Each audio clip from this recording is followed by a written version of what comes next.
Welcome to Diaspora UA. I'm Oksana Davyda, and my guest today, Jaroslav Romanchuk, politician, economist.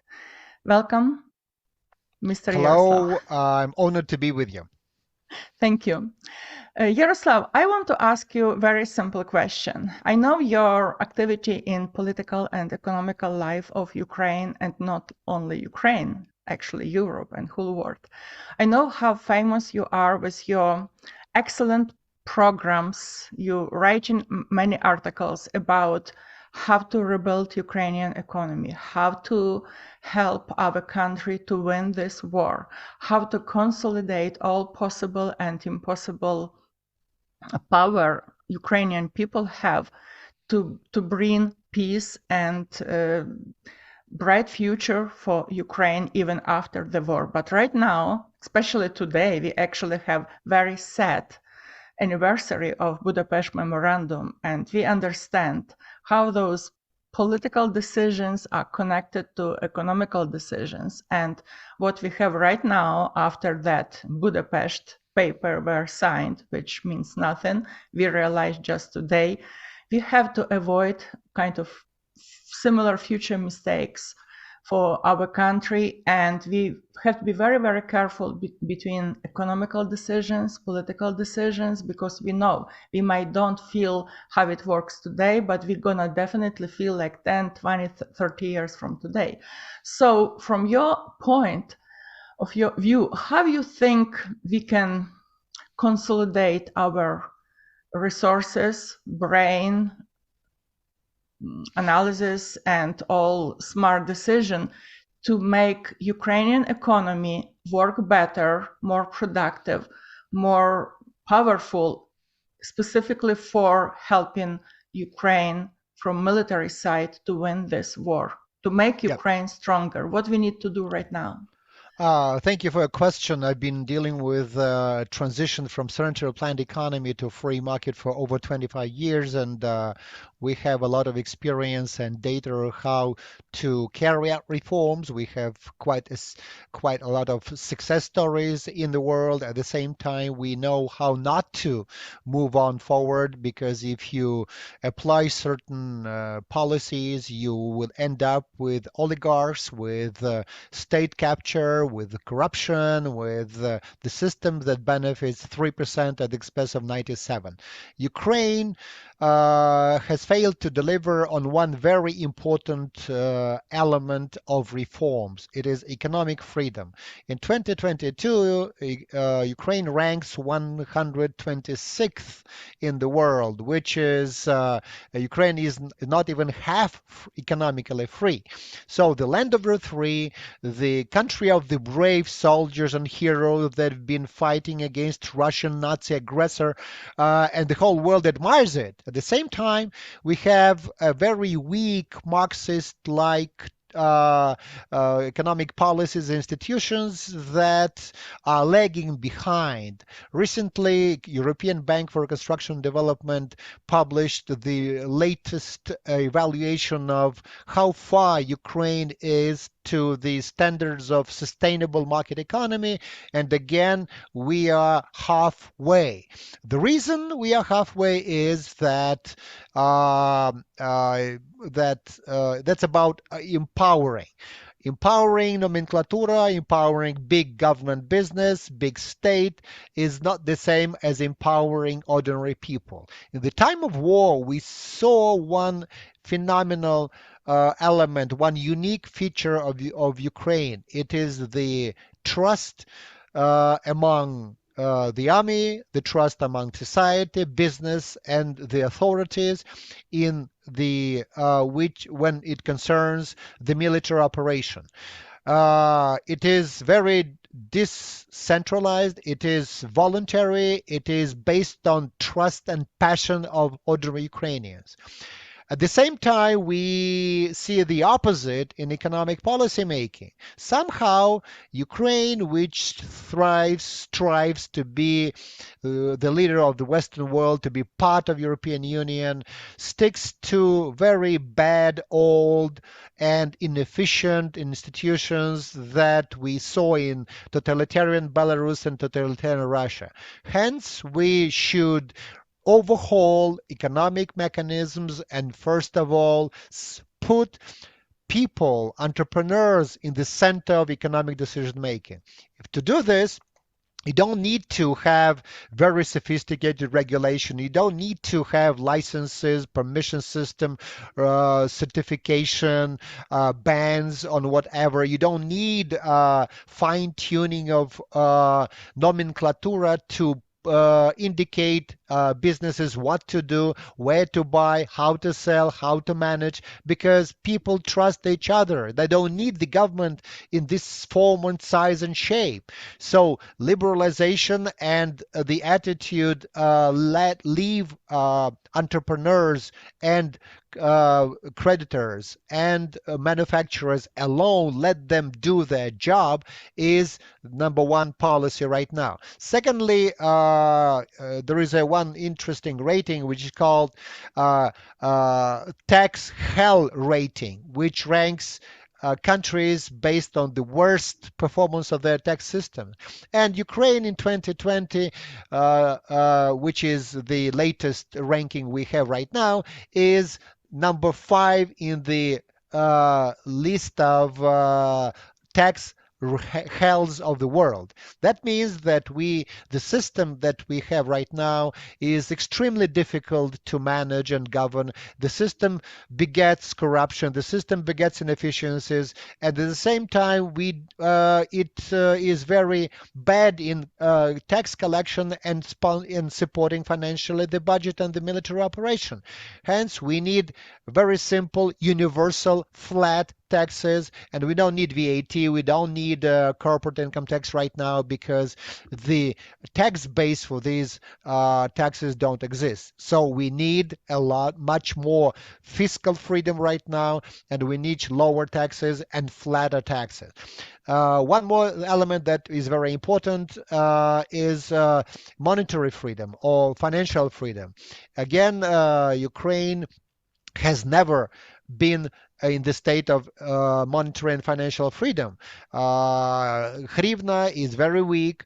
Inflation in the country has always been very high, and it eroded trust to hryvnia. Right now, the currency of savings for Ukrainians is US dollar or euro. So let people use any currency they think proper, they think beneficial, and do not impose this hryvnia-based restrictions on both external and internal payments. It's very, very simple. Another element is do not nationalize businesses, do not set prices, do not exercise, don't let government officials exercise their arbitrary power to set conditions for manufacturers, because they proved that they cannot do that for 30 years. The same government officials in the time of war, they do not have any access to information, so they have no idea what they can regulate, but the desire to regulate is definitely very high. But again, if we had a so-called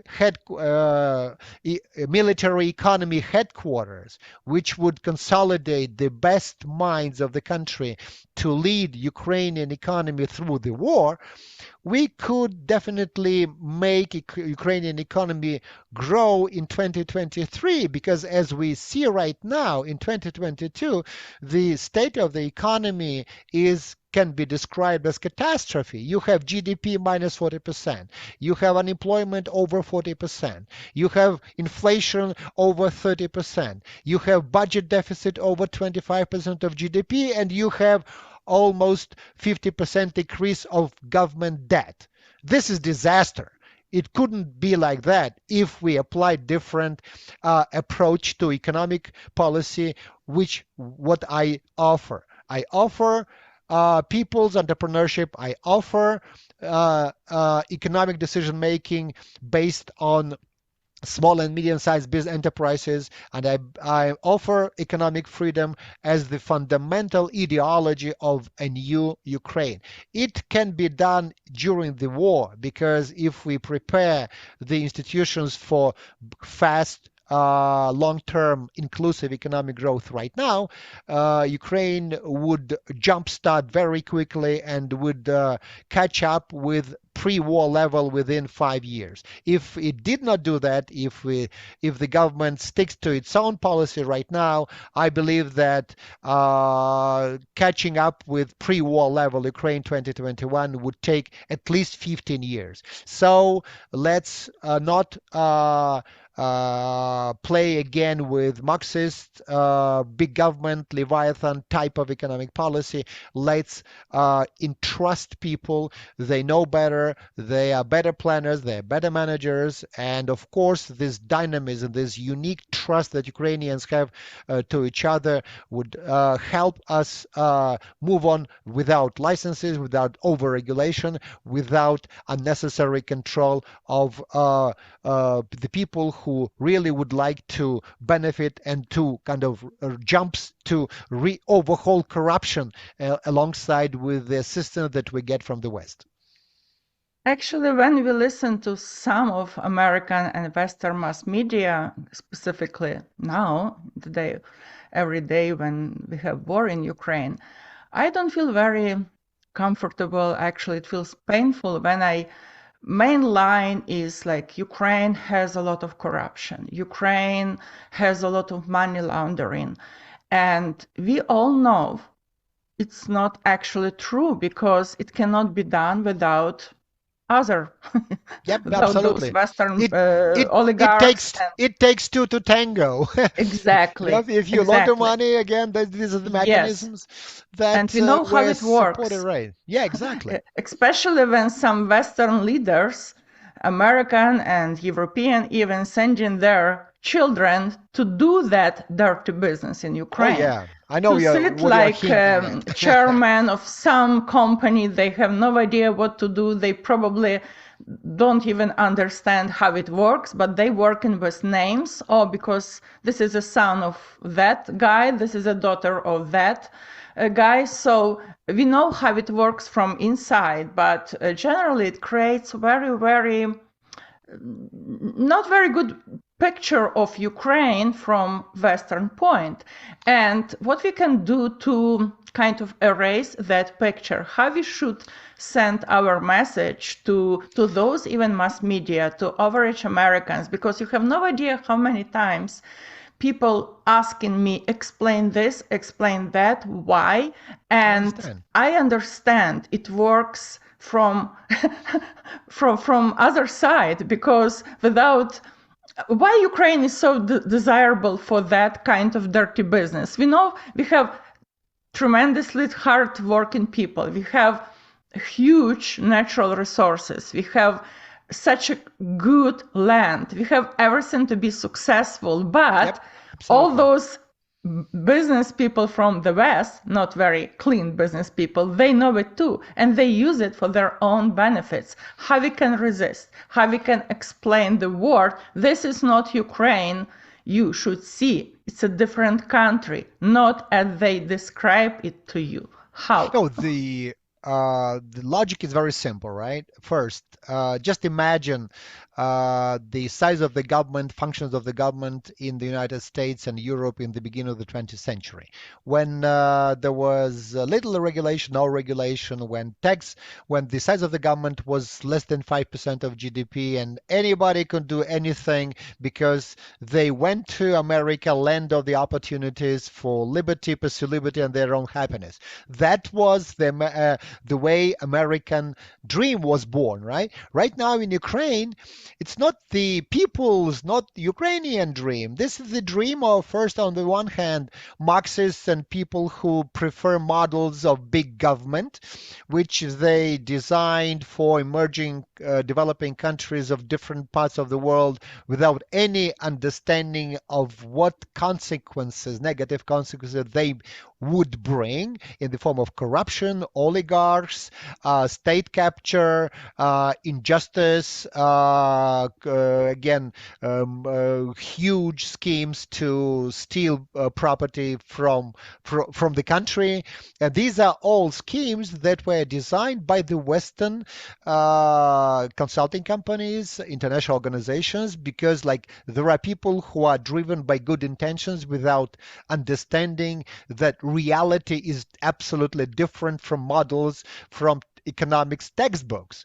And that was not probably obvious in the beginning of the 90s, but after 30 years, we obviously see that this kind of approach, if you try to start it again, it doesn't matter what the name of who the president is. It doesn't matter who deputies of the parliament are. It doesn't matter who prime minister is. What matters is size, functions, and institutions of the government. So in my book, I designed a new approach, innovative approach to economic policy making for a country like Ukraine, which is based on the principle of the computer game. So level one, like Ukraine, at this level, we don't have quality governance. We don't have a high-quality judicial system, law enforcement system. We don't have good police, court system. We must concentrate our efforts to deliver this.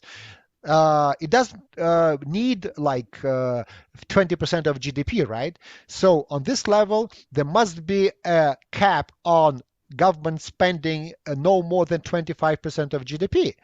So 25% of GDP, we learn how to ensure the fundamental fundamental services of the government. If we have it and we can measure that by a lot of different tools, like we have world governance indicators, we have trace bribery index, we have other indices that indicate whether the quality of government services, or rule of law index, for example, how strong protection of rights and property rights is. So in this case, once you achieve certain result there, you can move on to like 28-30% of GDP threshold. Again, for this, it's like moving from one to another takes like 15-20 years. It's not just one political cycle. You cannot do that. You can imitate it. You can just, show off with numbers, but in fact, you cannot build institutions so fast. At the same time, you should definitely separate economic commercial activities from the governmental activities. So a government official or minister cannot be somebody who drafts legislation. He cannot be at the same time issues licenses. He cannot at the same time appoint head of a commercial government enterprise. He appoints a direct inspector to monitor and inspect and fine commercial competitors of this state enterprise. That's the conflict of interest. That is unfortunately part of the Ukrainian system. We must abolish all this and start from the very simple premise that Ukrainians cannot change overnight, even if when they win the war. So what must be changed is the powers we grant the government to run the economy. My idea is very simple. When 7 million Ukrainians turn into entrepreneurs, investors, manufacturers, importers, exporters, self-employed people, that would be the most powerful engine in the world. And they don't need any government planning. You don't need METs, they don't need MITs, they don't need IMF to tell them what their best sectors should be, because that would be about marketing. Let people who know what the future would look like we can always see from Boston Consulting, from McKinsey, from Accenture, whatever, let them go to private Ukrainian businesses and persuade them to invest in this or that programs. So Ukrainian economy for the first time in history must be private property based, must be based on economic freedom, and must be based on individual decision making and individual responsibility for the actions, for the decisions that people take. Yaroslav, I never play video games. I'm not that kind of person, but after your colorful description, I'm getting excited. I would really definitely play that video virtual game just to see how Ukraine can win, how Ukraine is winning in economical war, in political war, and in that very hard and very bloody real war we are fighting right now. Well, Oksana, that's very simple, like in terms of like computer game. It's like level one, unless you fulfill all the commitments and tasks of the first level, you're not let go to level two. So the thing that we should design, and that's why I wrote one of my books, is called Economic Constitution. Economic Constitution, the straight jacket for the government. Especially it is important to neutralize populism, to neutralize those people who thrive and want to distribute other people's money and wealth. Perfect idea, perfect plan. I just hope those people who listen to us, they will have better picture right now about what is Ukraine, how Ukraine looks today, how Ukraine gonna look very, very soon after big victory. We're gonna win from both sides, from economical point, and very soon after that big victory, I absolutely sure Ukraine is gonna be blooming, blossoming country, and we would just love it. Thank you so much, Yaroslav. Let's Ukraine the world. Thank you. Absolutely. Glory to Ukraine. Glory to Ukraine. Thank you. Thank you. Oksana Davyda, Jaroslav Romanchuk, thank you very much for your attention. Take care.